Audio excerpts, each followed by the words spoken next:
খাজা গরিবে নওয়াজ তার মুর্শিদের সাহচর্য লাভ কইরা মদিনাতুল মুনাওয়ারা যাওয়ার পরে কেমনে সাধন হইছে শুনেন। আরে বাবা, মদিনায় যাওয়া লাগবে না, এই সিফাতুল কামিল মাদ্রাসার মাঠ থেকে আমি বলে দিয়ে যাই, আপনার টাকা নাই, আপনার পয়সা নাই, আপনার সম্পদ নাই, বিমান ভাড়া নাই, পাসপোর্ট নাই, ভিসা নাই, কিন্তু আল্লাহে তাল্লাহে বিল্লাহ আপনি যদি এই বাংলার জমিন থেকে ইয়া রাসূলুল্লাহ বলে কেঁদে কেঁদে বলতে পারেন, ইয়া রাসূলুল্লাহ উনজুর হালানা, ইয়া রাসূলুল্লাহ ইসমা ক্বালানা, এইভাবে নবী নবী কইরা রাতের বেলা যদি ঘুমের ঘরে যান, ঘুমের ঘরে আমার নবী দেখা দেওয়ার ক্ষমতা আছে না নাই?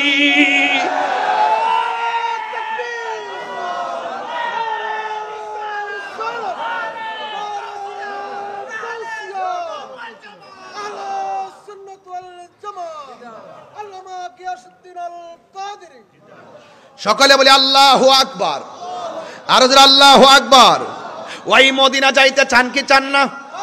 আপনারা কি মনে করেন যারে সিফাতুলির মানুষের চোখের দৃষ্টিতে মদিনা শরীফ অনেক দূরে, কিন্তু মদিনাওয়ালার জন্য সিফাতুলি দূরে?